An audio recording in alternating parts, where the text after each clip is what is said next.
욥기 강의 19번째 시간인데요. 1절로 13장 1절로 12절을 통해서 친구들의 독선을 질책하는 욥이라고 하는 주제로 말씀을 상고해 보고자 합니다. 계획으로는 19절까지 살펴보고자 했는데 다음 시간에는 13절로 19절 그리고 나가서 20절, 28절이 이어지는 두 단락을 함께 살펴보도록 하겠습니다. 먼저 서론 부분을 함께 읽겠습니다. 12장에서 욥은 하나님의 초월적인 지혜와 능력에 대해 고백함으로 고난 중에 새로운 의미를 깨닫기 시작했음을 보여준다. 그동안 욥은 불평하고 원망하는 부분이 없지 않아 있었죠. 불평이 특히 있었습니다. 특히 죽음을 동경하며 차라리 죽는 것이 낫겠다라는 생각을 가졌던 것도 사실입니다. 그런데 12장에 가서 보면 욥의 태도가 조금씩 변화되고 있음을 엿볼 수 있고 그러한 태도의 변화는 13장에서 더 뚜렷하게 나타나고 있고 특히 새 친구 엘리바스라든지 소위 말하면 빌닷이라든지 소발이라든지 이런 세 사람의 친구들이 대체적으로 원인이 있으니까 결과가 있다. 다시 말하면 현재의 결과를 보고 원인을 추정하는 소위 인과응보의 사상으로 욥의 현실이 고난이니까 역경이니까 원인은 죄라고 하면서 지적하고 책망하고 공격했던 내용들을 욥이 이제는 그들에게 자신의 심정을 토로했었을 뿐만 아니라 이제 한 걸음 더 나와서 자기가 지적으로 논리적으로 그 부분에 대해서 질책하고 변론하고 있음을 엿볼 수 있어요. 자, 그러면 13장 어떤 내용이냐? 한 걸음 더 나아가 욥이 하나님에 대해 친구들보다 더 잘 알고 있음을 주장하고 있다. 내가 너희들보다 지식적으로나 이런 부분에서 뒤떨어지지 않는다라는 점을 상기해요. 그리고 한 걸음 더 나가서 뭐라고 하느냐? 욥은 친구들의 조언이 자신에게 전혀 위로가 되지 않는다. 자신이 친구들의 조언을 듣고 내가 이를 잘못해서 회개하고 이렇게 돌아오는 그런 게 있어야 되는데 욥의 경우는 그렇지 않잖아요. 다시 말하면 인과응보의 사상에 근거해서 자기가 징벌당하는 게 아니라는 말입니다. 그러니까 친구들의 조언이 피부로 와닿을 수가 없죠. 바로 그렇기 때문에 위로가 되지 않음과 또 하나님에 대한 지식 역시 너희들이 말하는 거론하는 하나님의 지식 이런 것들이 피상적이라는 겁니다. 어떤 보통적인 일반적인 시각에서 보는 하나님의 지식이라 말이죠. 그런 지식 정도는 나도 안다 그런 것입니다. 그러면서 진실을 왜곡하고 있다고 지적해요. 그렇잖아요. 욥이 당하는 현실은 고난에 따른 결과가 아니잖아요. 그런데 죄에 따른 고난이 아니잖아요. 그런데 고난을 보고 죄라고 자꾸 공박하는 그러한 친구들의 논리적 모순을 지적하는 거죠. 그리고 그들이 그렇게 주장하는 것에는 뭐예요? 독선이 있는 거예요. 욥의 환경에 합당하지 않다 말입니다. 그런 부분을 욥이 이제 오히려 강력하게 비판하는 입장으로 태도를 취해요. 그러한 부분을 저는 질책이라 이렇게 표현했습니다. 그러면 우리가 한번 성경 1절로 12절의 내용을 한번 살펴보겠습니다. 먼저 1절 나의 눈이 이것을 다 보았고 나의 귀가 이것을 듣고 깨달았느니라. 욥도 나도 이것을 다 보았고 들었다 그런 말입니다. 보고 들었다라는 말은 무슨 말입니까? 어떤 고대의 역사 하나님의 계시하시는 말씀에 대한 전승은 뭘로 이루어지죠? 구전, 입으로 전래되는 그러한 내용으로 전달돼요. 그러니까 구전 나도 들었다. 그리고 보았다. 하나님의 통치하시는 섭리에 대해서 나도 보고 안다. 이런 것이죠. 그러니까 어떤 지식적인 거라든지 어떤 현상학적인 측면에서 볼 때 나도 너희들이 생각하는 만큼 지식, 너희들의 판단하는 지혜, 그러한 것들 나도 가지고 있다. 그런 뜻의 욥의 어떤 면에서 변론이죠. 항변이죠. 엄밀히 따지면 욥이 친구들의 논리를 반박하는 거니까. 그러면서 너희 아는 것을 나도 아노니 그랬어요. 너네들이 말하는 정도의 논리는 일반적이고 보편적인 그런 어떤 논리들이죠.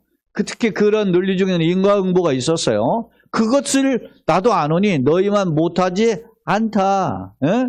내가 지식이 짧아가지고 내가 이런 걸 몰라가지고 너희들이 하는 말을 그런 어떤 그 지적에 내가 모르는 게 아니다. 이런 정도의 논리를 가지고 있어요. 그러면서 3절에 참으로 나는 전능자에게 말씀하려 하며 하나님과 변론하려 하노라. 욥의 이 지금 당면한 현실에 대한 답답함. 그렇잖아요. 자기가 하나님만을 참 경외하고 순전하고 의인이었지 않습니까? 그런 욥이 이런 고난을 당할 때 하나님에 대한 의구심이 있을 거 아닙니까? 그래서 하나님과 변론하고자 전능자라고 표현했잖아요. 절대주권의 하나님을 강조하는 표현에 전능자라는 이 단어를 사용해 엘샤다이라고 하는 엘샤다이라는 이런 전능하신 하나님을 가리킬 때 엘샤다이 그러잖아요. 그러니까 이 샤다이라고 하는 전능자를 표현하고 있어요. 그러니까 욥은 그 어느 누구보다도 전능자에 대한 간절한 그 갈망이 있음을 엿볼 수 있어요. 그러면서 하나님과 변론하려 하노라. 변론이라고 하는 이 표현을 우리는 그저 뭐 따진다 이렇게 생각하기보다는 그 하나님과의 그 대화를 통해서 나의 지금 이런 부분 그리고 하나님 말씀하시는 부분을 토크로 또 해서 주고받고 해서 내가 깨닫기를 원한다. 그런 마음의 간절함을 오늘 이 3절을 통해서 엿볼 수 있어요. 그러니까 이게 반복이죠. 참으로 진실로 나는 전능하신 분에게 말씀하려 하고 그 하나님과의 대화를 통해서 내가 문제를 해결받기를 원한다. 이런 마음이 지금 간절함을 알 수 있습니다. 사랑하는 여러분, 제가 최근에 이제 며칠 이제 탈북하신 분들의 그 동영상들을 좀 며칠 보게 되었어요. 근데 그분들의 공통점이 있더라고요. 뭐 하냐? 사선을 넘은 거 아닙니까? 죽음의 고비를 넘은 거. 근데 그 죽음의 고비를 넘게 되는 계기가 뭡니까? 더 좋은 환경을 찾은 거예요. 먹고 사는, 이러거나 저러나, 왜 죽는 건 매만 한 가지니, 한번 뭐 남조선에 가서 그렇게 죽는다고 하면 거기 가서 뭐 해서 뭐 거꾸로 매달려가 삐 쫙 뽑아가지고 죽인다고. 그런 이야기들을 몇 분이 하더라고. 그게 보통 이제, 북한에서 쇠뇌된 거 아닙니까? 쇠뇌. 소위 뭐 요즘 표현으로는 가스라이팅 안 해요. 그렇게, 그런데도 오는 거예요. 왜? 어차피 죽는 거. 내가 그냥 한번 가보자. 그렇게 해서 사선을 넘는 거 아니에요. 그냥 뭐 탈북한다고 되는 거 아니잖아요. 돈도 써야 되고, 어떤 사람은 빨리 뭐 한 달 만에도 오고, 빨리도 오지. 어떤 사람은 뭐 2년 걸려서 오고, 그런 막 값진 고난을 겪으면서 보더라고요. 그러니까 이 사람들이 처음 와서 접하는 게 뭐겠어요? 먹는 거죠. 그러니까 그들의 어떤 이 대화 속에서 나오는 것들을 보면 막 그 먹었던 거, 뭐 음식을 먹느냐, 여름에도 김치가 저 사람들이 있네? 이런 거, 뭐 이런 내용, 아니면은 저 평양에서는 고위 관리들만 먹는 김을 평범한 사람들이 먹네? 뭐 이런 거, 뭐 그런 내용이죠. 어떤 사람들은 밥을 푸는데 말이죠. 식판에다 밥을 푸는데, 하나원에서 국을 막 고봉이 펴니까 이렇게 식판을 들었는데 얼굴이 안 보일 정도 같다. 왜? 너무 먹고 싶었던 것을 자기 마음대로 이제 풀 수 있으니까 그랬다. 그러니까 이게 전부 뭐예요? 자기 시각에 있는 토크를 하는 거죠. 우리도 누군가 간증을 하죠. 간증할 때 무슨 간증이 제일 많아요? 하나님 나를 이렇게 돌보셔서 내가 이렇게 어려운 고난 당했는데 해결되었다. 하나님 이렇게 어려운데 물질을 주셔서 이렇게 해결되었다. 이런 간증들이 많죠. 그러면 우리에게 어떤 면에서 어필이 되죠. 왜? 나도 힘드니까 나도 저런 도전을 받아서 나도 그렇게 됐으면 좋겠다. 그런 생각이 있죠. 근데 우리가 정말로 주님이 원하시는 방향이 뭘까 한번 생각해 보셨어요? 내가 간증한다면 어떤 하나님이 간증을 제일 기뻐하실까? 하나님 나에게 복을 많이 주셔가지고 물질의 복을 받았으면 이걸 간증하기를 원하실까? 아니면 어떤 걸 원하실까? 한 번씩 좀 생각해 보잖아요. 며칠 전에 이제 선교사님 한 분이 와가지고 우리 교회도 뭐 헌금요 하시면서 갔는데 우리 교회 형편이 어렵다는 거 알고 그런 말을 불쑥 내밀고 하더라고. 저 뭐 이렇게 미얀마에 가서 같이 동역해서 선교하면 안 되냐고. 이 교회 소위 말하면 문 닫으라는 거 아니에요. 왜? 몇 명 없으니까 그 사람들은 그렇게 쉽게 평가해. 근데 나도 그런 생각이 들 때가 있죠. 왜 없어요? 왜 그랬어요? 우리 교회가 많은 수가 모이면 그만두고 거기 가라고 하겠어요? 왜 그래요, 그게? 그것도 인간의 기준이잖아요. 작은 교회는 함부로 문 닫아도 되는 거고 큰 교회는 그냥 계속해도 되고 그런 거예요? 아니잖아. 그게 우리가 복음을 이야기하면서도 인간적인 시각을 가지고 이야기해보고 내가 본 대로 말하는 거잖아. 그런 부분이 내가 솔직한 얘기로 기분이 나빴어요. 응? 왜 우리가 복음의 의도를 좀 보고 이야기할 수 있어야 되지 않느냐. 생각해 보세요. 지금 여기 아무 자리 없는데 목사가 여기 강단에 올라서 설교를 해요? 문 닫을 수 있잖아요. 우리 예배당 문 열어놓고 이렇게 아무도 안 오는데 그래도 혹시나 모르니까 내가 이거 중단하는 순간 교회가 또 하나의 예배가 모임이 없어지잖아요. 응? 그래서 붙잡는 거예요. 하나님이 나에게 언제까지 하실지는 모르지만 내가 감당할 사명이라면 해야 되지 않느냐. 자, 이야기가 다른 각도로 갔지만 욥이 지금 자기 현상적인 것만 보고 친구들의 공격을 당하는 상황에서 이제 욥이 참 이런 힘드니까 자기도 죽고 싶었다는 거예요. 죽음을 동경했잖아요.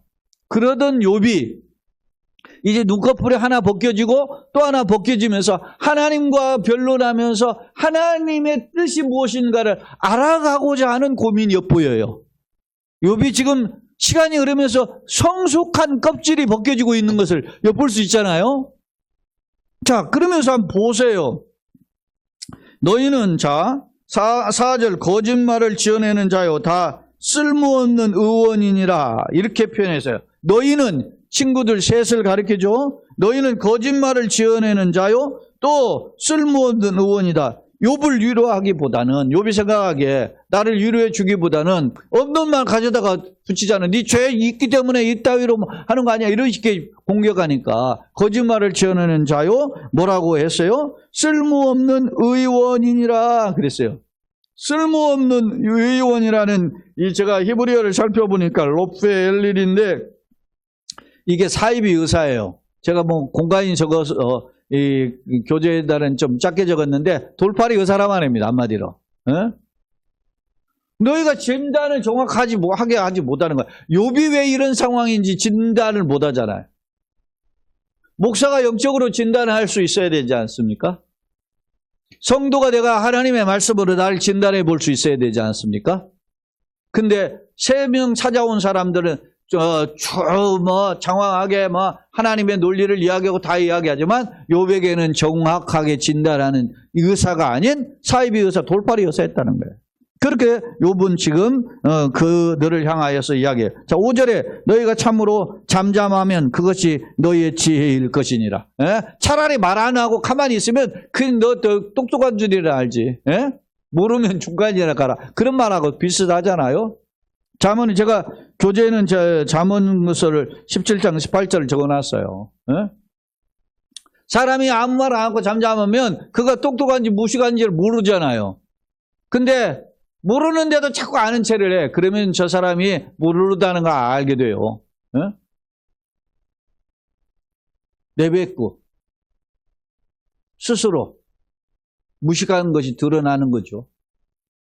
근데 욥이 이런 이야기, 너희가 참으로 잠잠하면 그것이 너희의 지혜일 것이다. 참으로 아무 말 안 하면 그게 너희가 지혜로운 줄이라도 알 텐데 다 드러내니까 본전 다 드러나잖아요. 본색이. 무식한 것이.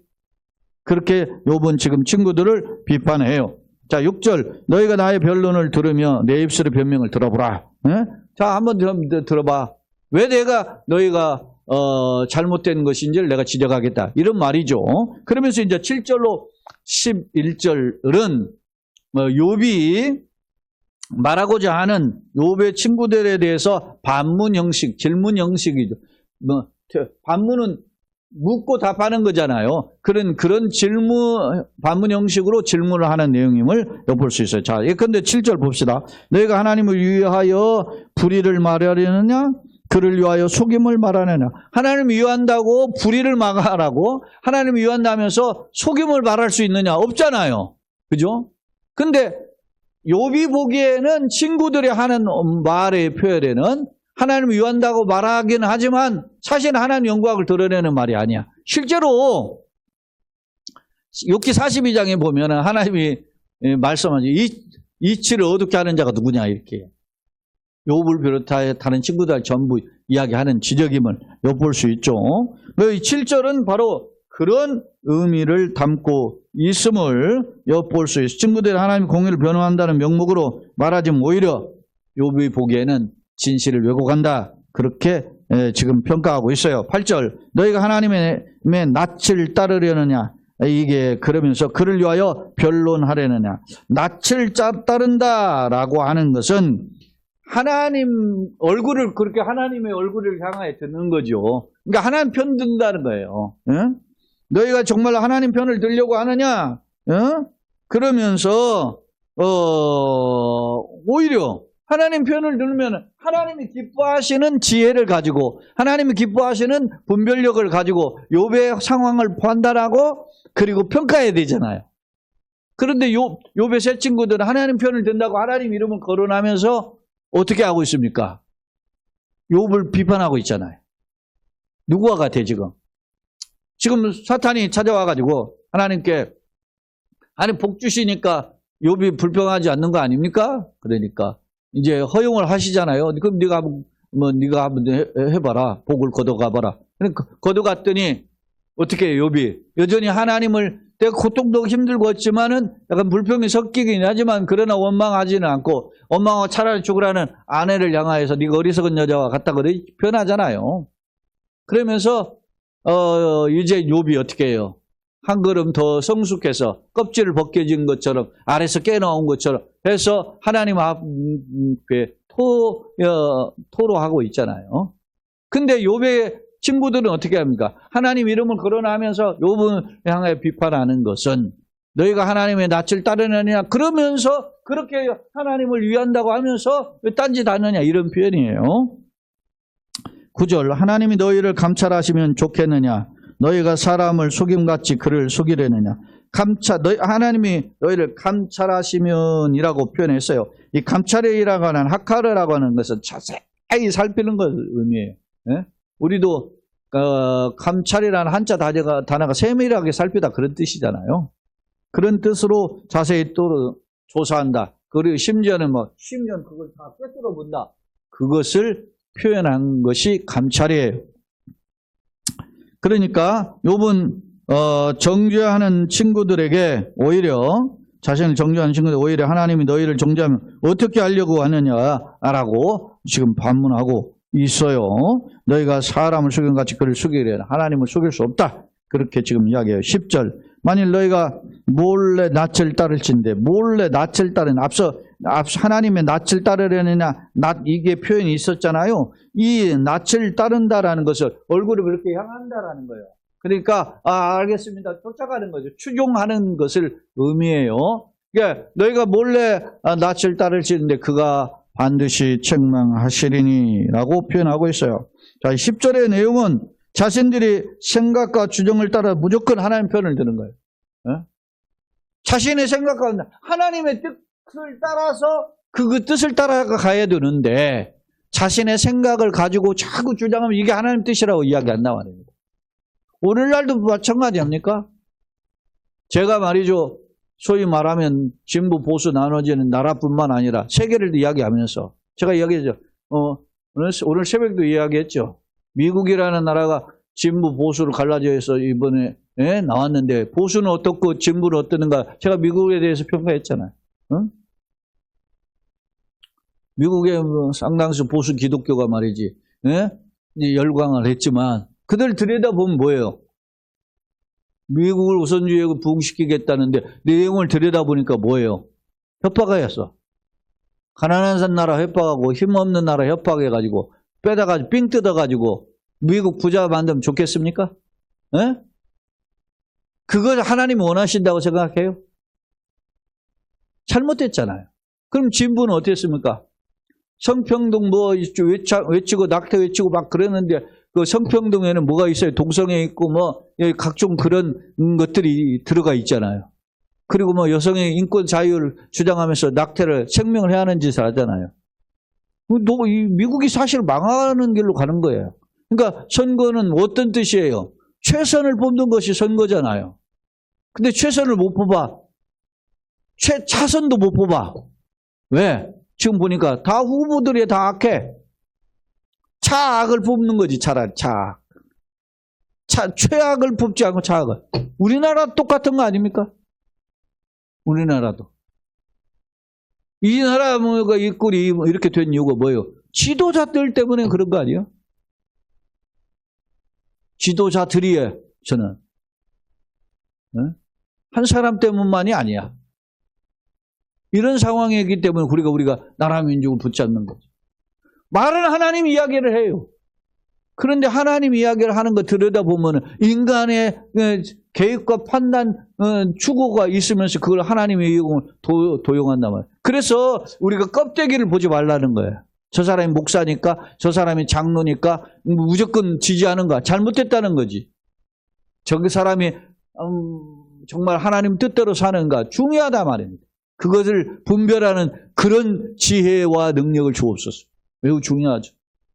11절 보겠습니다. 그의 존귀가 너희를 두렵게 하지 않겠으며 그의 두려움이 너희 위에 임하지 않겠느냐. 그러니까 이게 인간에게 판단을 하나님 이름 막 갖다 들이대 붙였다가 하나님이 진노하심에 어떻게 하려고 그래? 그런 거죠. 제가 이제 교제에도 제가 지금 하나님의 존엄 앞에 친구들의 거짓과 불의가 드러날 것이며 결국 이를 위하여 너희들도 두려워 떨게 될 것이다. 그런 지적을 하고 있어요. 그리고 마지막 12절인데요. 자, 너희의 격언은 재 같은 속담이요 너희가 방하는 것은 토성이냐. 너희의 격언, 너희가 지금 나한테 충고하는 말, 격언은 많이 알려진 말이잖아요. 응? 그런 것은 재 같은 속담이다. 재 같은 속담이 뭡니까? 그 쉽게 재는 뭡니까? 그냥 수습 없어지는 거죠. 버려야 되는 거잖아요. 그것은 속담이고 너희가 방어하는 것은 토성이다. 적군이 올라오면 막 돌로 쌓아가지고서는 성벽을 쌓아야 되는데 흙으로 쌓았다가 쓱 무너지는 토성에 불과하다. 그렇게 욥이 지금 비판하고 평가하고 있음을 볼 수 있습니다. 자, 여러분이 영상으로는 화면으로 그리고 그 현장 교재로 준비되어 있는데 두 번째 본문 내용을 요약하는 것을 보겠습니다. 1절로 12절의 내용인데요. 1절은 욥은 자신도 조상들의 전성과 현자들의 지혜를 듣고 잘 알고 있다. 그렇게 주장해요. 안다라는 이 좌트라는 것은 직접 보아서 안다. 이게 야다라는 히브리어의 의미와 맥을 같이 하고 있어요. 이건 그러니까 직접 보아서 안다니까 체험을 통한 실질적인 지식이죠. 야다도 경험하다 그런 뜻이잖아요. 3절 욥은 친구와는 진정한 대화를 할 수 없기에 이제 친구들과 이제 3명 이제 토론이 불가능하다 부른 거죠. 하나님께 토로하고자 함을 이제 표현하고 있어요. 자, 변론하리 하노라 호케하의 흡하츠라고 하는 히브리어는 나는 별로 자세히 이제 하나님과 대화하기를 열망한다 그런 의미를 가지고 있어요. 4절 욥은 위로하기보다 스스로 현명한 자이처럼 그렇게 하는 남이 욥을 책망하는 친구들을 오히려 비판하는데요. 그들을 향해서 쓸모없는 의원이다. 로프의 엘릴이라고 하는 히브리어는 사이비 의사, 돌팔이 의사 그렇게 표현한다. 제가 앞서 소개했어요. 욥의 고통을 왜냐하면 해결하기보다는 오히려 더 그 책망하는 말로 더 욥의 고통을 가중하니까 그런 거죠. 5절 욥은 차라리 친구들의 침묵하는 것이 훨씬 지혜롭게 보인다. 이게 잠언 17장의 말씀을 인용했었어요. 자, 또 7절로 11절은 반문 형식으로 욥이 친구들에 대해서 질문함을 통해서 그들의 모순점, 잘못된 점을 지적해요. 감찰한다라는 핫가르는 자세에 호소한다, 꿰뚫다 그런 의미를 가지고 있다 그랬어요. 영어성의 NIV에는 자세히 조사하다는 뜻으로 번역을 했어요. 10절 욥은 친구들이 자신들의 인위적인 생각과 주장에 따라 무조건 하나님 편을 드는 행위는 하나님 결코 기뻐하지 않고 오히려 책망하신다. 그러니까 내가 하나님 위한다, 이게 주님 뜻이라고 막 밀어붙이는데 결국은 그것이 하나님 뜻이 아닌 경우가 있다는. 제가 앞서 그래서 뭐 진보 보수 이야기를 하면서 이야기한 거예요. 자기는 하나님을 위해서 하겠다. 네? 우리나라의 대통령 중에서도 그랬잖아요. 내가 하나님을 위해서 뭐 서울시를 바치겠다 했지만 그거 하는 짓 보면은 그런 짓을 하지 못했잖아요. 네? 말로는 그렇게 장로기도 하고. 네? 그러면 많은 사람들 뭐 저분 장로니까 장로 대통령 써야 된다. 그것처럼 위험한 생각이 없어요. 오히려. 그러니까 매우 조심스러운 거예요, 사실은. 우리가 언행일치라는 말처럼 신행일치가 필요해요. 그것은 로마서 12장 1절 2절에 있잖아요. 너희는 이 세대를 본받지 말고 하나님의 선하시고 기뻐하시고 온전하신 무엇인지를 본받으라 그러잖아요. 응? 우리가 그렇게 살아야 되는 거야. 나의 삶을, 나의 몸을 하나님 기뻐하시는 영적 제물로 드려야 되는데 그게 뭐냐? 어떻게 하나님 기뻐하시고 선하시고 온전하실지 뭐지? 알아야 되죠. 시편 1편에서도 복 있는 사람의 특징이 뭡니까? 죄인의 길에 서지 않고 오만한 자리에 앉지 않고 그렇잖아요. 응? 악인은 꾀를 쫓지 않아요. 복 있는 사람. 그게 돈이 있어도 떼부자가 돼도 그것이 하나님 뜻이 아니라면 가지 않는다 말입니다. 그것이 많은 사람에게 인기를 얻고 박수를 받고 설령 뭐 국회의원이 되고 대통령이 되는 자리라도 그 길이 아니라면 가지 말아야 되는 거야. 응? 내 편이어서 무조건 지지하는 게 아니야. 저분은 우리 교회 장로님이니까 지지해? 그런 어리석음이 어디 있습니까? 저분은 우리 고향 출신이니까 지지해. 그런 어리석음이 어디 있습니까? 응? 기독교는 그런 것을 쫓아가는 게 아니에요. 하나님의 길이 뭐였지? 제가 얼마 전에 친구 목사한테 그런 이야기 했어요. 나는 우리 어머님이 그렇게 가르치셨다. 뭐 어떻게 하느냐. 친구들하고 이렇게 다투면은요, 이렇게 들어보셔요. 오셔가지고. 들어보다가 가자고 해요. 그리고 안 간다고 막 내가 억울하잖아요. 그러면 버티면 뭐, 저기 혼내켜고 데려와요. 그러면 서운하죠. 어머니가 내 편을 들어주고 거기에서 막 그놈들 말이죠. 억울한 거 해결해주러 오신 줄 알았는데 아니고 오히려 돼. 그런데 그렇게 해야 싸움이 끝나요. 그러면서 왜 그래? 데려오신 이유가 있어요. 수준이 떨어진 놈하고 어울리지 말아라. 네가 그 수준으로 떨어지는 존재가 되니까. 깊은 뜻이 있어요. 돌이켜보니까, 커서 보니까 이제 그런 뜻이 생각이 나요.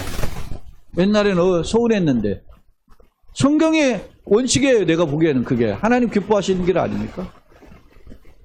자신을 내어줄까 죽기까지 이 땅에 오신 예수님이 뭐가 그래서 허물이 많아서 십자가 죽어야 됩니까? 그런데 우리를 살리시기 위해서. 그것이 아버지의 뜻이에요. 그러니까 순종합니다. 자, 세 번째 화면으로 바로 가겠습니다. 자, 욥과 친구의 논쟁을 통해서 우리가 발견할 수 있어요. 욥의 친구들은 어떤 종옥을 했죠? 욥의 상황을 이해하고 그것을 해결하기 위한 접근보다는 보통 흘러가는 이론, 다시 말하면 인과응보의 이론을 가지고 일방적으로 적용해 욥을 정죄했어요. 이는 무지함과 교만에서 비롯된 거야. 나는 괜찮은데 너만 잘난 체하다고 그런 거 아니야? 이렇게 하면서 오히려 교만한 거, 무지함과 교만함이 같이 가서 이런 잘못된 충고가 나온 거예요. 두 번째, 욥은 어떤가? 처음에는 고난만을 생각하고 불평적하고 심지어 죽음을 동경하는 그런 모습이었죠. 그러나 갈수록 하나님의 지혜와 능력을 알아가는 모습으로 바뀌고 있는 모습이 엿보여요. 오히려 욥은 조금 한꺼풀 벗겨진 그런 성숙된 모습이 보여지죠. 교훈입니다. 상황을 이해하지 못한 채 논쟁에 빠지거나 상대방을 무조건 책망하는 것은 책망하는 그런 교만함이 아니라 하나님의 지혜와 섭리의 측면을 깨닫고 말하고 또 판단하고 그 행동하는 자세가 우리 가운데 필요하다 하는 점을 오늘 1절로 12절의 본문을 통해서 우리가 발견하게 됩니다. 결론입니다. 본문은 욥과 친구들과의 의견 대립이 상호 비난의 형태로 전개되어가는 양상을 보여주고 있다. 욥도 친구들을 지적하죠. 질책하기까지 해요. 그렇게 이제 나가고 있어요. 왜 그랬어요? 답답하죠. 욥에게는. 그런데 욥은 친구들의 주장과 하는 이론들은 자신 역시 알고 있다고 말하죠. 나도 주장들을 듣고 나도 보고 다 안다. 1절에 이야기하잖아요. 말하면서 친구들의 자만과 편견을 지적하고 너희들이 말하는 논리, 이론, 주장, 지적들은 나도 알고 있지만 그냥 잘못된 거야. 이렇게 욥이 반박하죠. 근거로 자신을 무시하는 하고 조롱한 점, 일반적인 이론을 무리하게 적용시킨 점, 인과응보 논리죠. 그 다음에 욥의 변론을 경멸로 여긴 점. 욥을 듣고 좀 이해해줘. 너 그래서 그런 부분이 있는가 보구나. 우리가 모르는 부분이 있는가 보구나. 이렇게 접근해야 되는데 3명 모두 다 똑같이 욥을 편찬했죠. 지적질을 했어요. 사실은 처음에 이 사람들이 일주일 동안 같이 어떻게 합니까? 욥과 함께 고난의 상황을 같이 견뎌줬어요. 그렇지만은 결국 그 깊은 자리에 가지 못했음을 엿볼 수 있습니다. 뿐만 아니라 하나님의 뜻을 전한다면서 정죄하며 자고한 점, 교만 스스로 자기네들은 괜찮은데 욥은 그걸 못 깨닫는다 이렇게 건방 떨죠. 그런 점들을 욥은 반박하고 있죠. 때문에 자신은 하나님을 경외하면서 살아갈 것임을 필요하고 있다. 내가 하나님을 경외하면서 내가 바른 길을 걸어가야 되겠다. 이게 다시금 욥이 지금 가다듬고 있죠. 그렇다면 여러분이 오늘 이 말씀을 통해서 나는 어떻습니까? 나는 정말 하나님을 바로 알고 있는가? 그런 바로 알고 있는 깨달음을 통해서 누군가에게 어드바이스도 하고 누군가를 위해서 기도해주고 누군가를 위해서 정말 복음의 이 길을 제시하고 있는가? 제가 앞서 이야기했죠. 강단에서 보수 진보 그런 이야기, 정치적인 이야기도 잠깐 언급했는데 그 기준이 뭔가를 할 때 내 개똥 철학이 아니라 성경의 안목을 가지고 주님이라면 어떻게 했을까라고 하는 측면에서 성경은 뭐라고 말씀하시는가 측면에서 되돌아가 보는 점검 아니겠습니까? 그것을 아니라면 이제 여러분들이 이제 내가 판단하는 성경은 이건데 이렇게 이야기할 수 있겠죠. 나는 어떤가 형제의 역경을 이해하고 위로하려는 마음인가. 소위 카운셀러에서 소위 말하면 내담자를 향해서 상담자가 어떤 자세로 그들 대해야 되는가 이런 것이 필요한 거죠. 일단은 상담을 하는 경우라면 동시에 이론과 논쟁에 빠져서 교만하지 않은가 봐. 그러니까 소위 말하면 이기기 위한 말싸움을 하는 경우는 아닌가 이렇게 돌아봐야 돼. 간혹 우리가 이렇게 대화를 하다 보면은 어떤 면에서 보면은 상대가 다른 언쟁을 하게 돼요. 근데 그 근거가 내가 지지 않으려고 말하는 경우가 있어요. 저도 그런 느낌이 있을 때가 있는데 그런지는 않는가 되돌아보는 필요가 있는 거죠. 형제를 살리고 말씀을 분별하는 성숙한 자로. 그래서 분별해서 대안을 제시해주고 나도 그걸 본받아서 타산지석과 같이 본받고 그리고 그 가운데서 나도 해가고자 하는 결단을 하는 그런 성숙한 그리스도로 살아가는 저와 여러분들 되시고 또 현장과 영상을 병행하여 참여하는 우리 모두가 되시기를 예수님의 이름으로 거듭 축원합니다. 아멘.